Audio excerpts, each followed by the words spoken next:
Bonjour à tous et bienvenue dans French by Ear, Fransugo no Kikitori, mon podcast qui, je l'espère, vous aide à attraper le français avec l'oreille. C'est Pierre-Marie, j'espère que vous allez bien.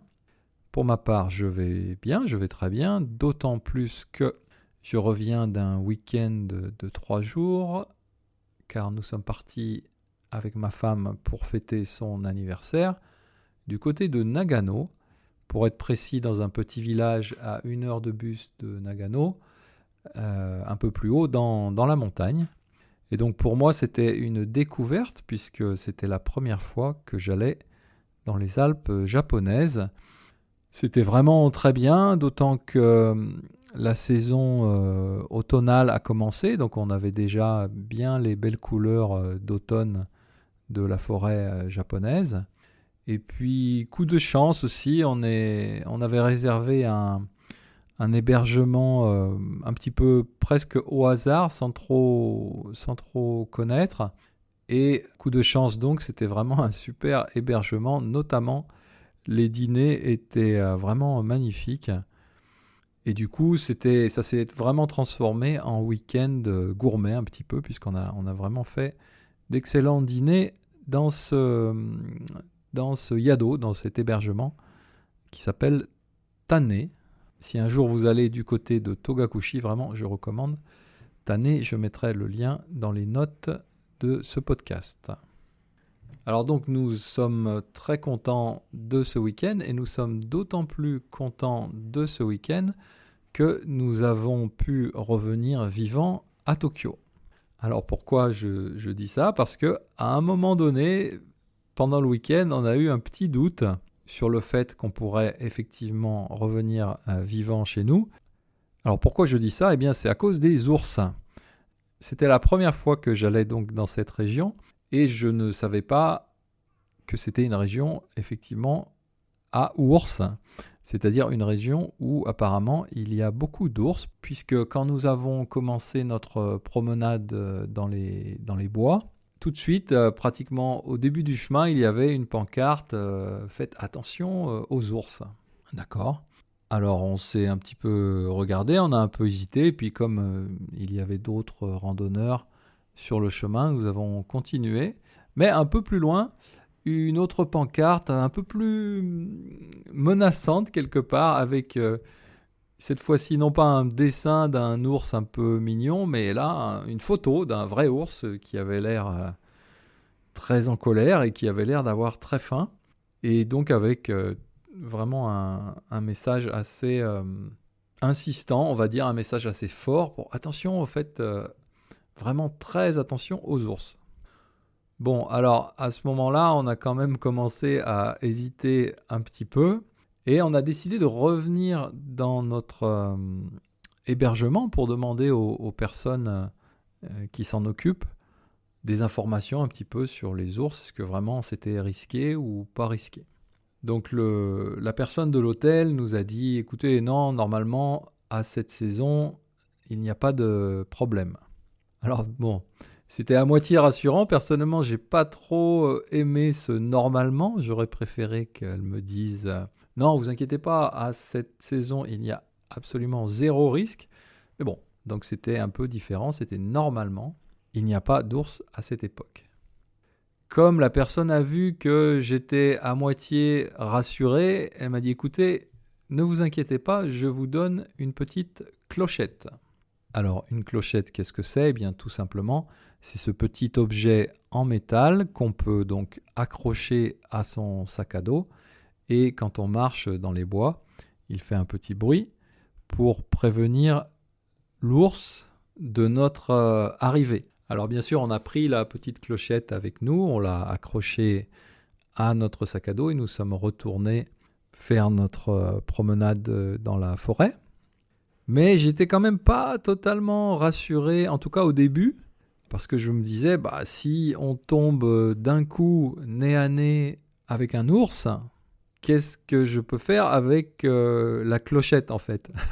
Quelle est l'utilité de cette clochette à ce moment-là ?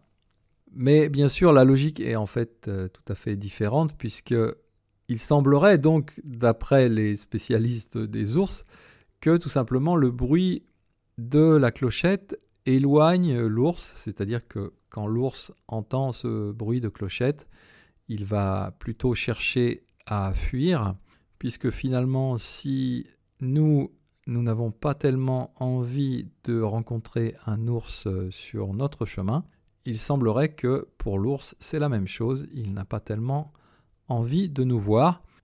Donc le but, bien entendu, de la clochette, c'est justement de ne pas rencontrer d'ours. Et on dirait bien que ça a marché d'ailleurs, puisque pendant les 2 jours où nous sommes restés sur place, nous sommes pas mal baladés dans la montagne et nous n'avons finalement pas rencontré d'ours. Et c'est vrai que en fait, tout simplement le fait de porter cette clochette, quelque part, ça me rassurait. Enfin, ça nous rassurait, puisque ma femme, c'était un petit peu pareil. C'est un peu comme s'il y avait un effet psychologique, un peu comme les effets placebo. Alors un effet placebo, qu'est-ce que c'est? En général, on parle d'un effet placebo pour un médicament, c'est-à-dire que normalement, les médicaments contiennent des substances chimiques qui vont agir sur la maladie, mais les scientifiques ont constaté que si on donne un médicament qui est en fait un faux médicament, c'est-à-dire un médicament sans substance chimique à l'intérieur, mais qu'on dit à la personne malade, c'est un médicament, il va vous soigner, la personne malade va aller mieux. Donc c'est ce qu'on appelle l'effet placebo, donc un effet psychologique positif sur la personne et sur la maladie, mais qui n'est pas lié à des substances chimiques ou à une vraie efficacité biologique du médicament. Donc la clochette, finalement, pour nous, c'était un peu comme un effet placebo, puisque, bien entendu, si on rencontre un ours tout d'un coup, eh bien, ce n'est pas la clochette qui va nous sauver, mais le simple fait d'avoir cette clochette accrochée à notre sac à dos faisait que nous avions moins peur de rencontrer un ours, donc une sorte d'effet placebo. Donc on a pu profiter tranquillement de nos balades en forêt en essayant de ne pas trop penser à la possibilité de tomber sur un ours qui soit complètement sourd ou un peu dur d'oreille. Alors en rentrant à Tokyo, je me suis un peu plus renseigné sur la présence d'ours au Japon. Il y en a énormément. Il y a plus de 10 000 ours dans le pays, d'après les statistiques du gouvernement, essentiellement dans le nord du pays, à Hokkaido, et aussi donc dans les Alpes japonaises, où nous étions le week-end dernier. Donc en général, les ours sont plutôt dans la montagne, dans la forêt, mais de temps en temps, on les trouve en ville, et même il y a 2 ans, il y a eu un incident dans la préfecture de Ishikawa, où un ours est carrément venu dans un supermarché et a passé plusieurs heures dans un supermarché avant d'être en fait malheureusement tué par la police. Alors c'est pas seulement au Japon, puisque si on cherche sur internet aussi, on tombe assez facilement sur des vidéos aux États-Unis où on voit des ours en ville ou encore dans des supermarchés. Le phénomène maintenant est quand même assez connu, puisqu'il y a, du fait des changements climatiques, des problèmes de nourriture pour les ours, en particulier au printemps quand ils ont terminé leur phase d'hibernation. Il n'y a pas assez de nourriture dans leur environnement naturel et donc ils ont tendance à se rapprocher des villes et des villages pour trouver de la nourriture, pour se nourrir en particulier de fruits ou dans les champs de légumes. Donc ils se rapprochent de plus en plus des habitations et de la population humaine à cause de problèmes plus généraux d'environnement et d'écologie, bien sûr. Alors si on compare avec la France, en France, il y a très peu d'ours. Il y a quelques dizaines d'ours dans les Pyrénées, c'est-à-dire dans les montagnes qui sont entre la France et l'Espagne. Et en fait, les ours avaient totalement disparu du pays dans les années 90.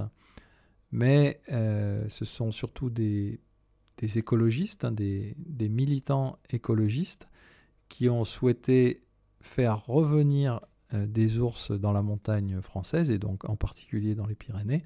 Et il y a une vingtaine d'années, on a commencé à faire revenir des ours en allant chercher quelques animaux en Slovénie, donc en Europe de l'Est. Et aujourd'hui, comme j'ai dit tout à l'heure, il y a environ 70 ours dans cette région, ce qui pose quelques problèmes, notamment avec les éleveurs, parce que si les ours sont d'abord plantivores, c'est-à-dire qu'ils se nourrissent de plantes, de fruits, de racines, etc., eh bien, il peut arriver aussi qu'ils mangent des animaux, et c'est le cas, puisque de temps en temps, ils tuent malheureusement des chèvres de certains éleveurs, et donc il y a toujours des tensions entre les écologistes et les éleveurs, notamment dans ces régions, à cause des ours.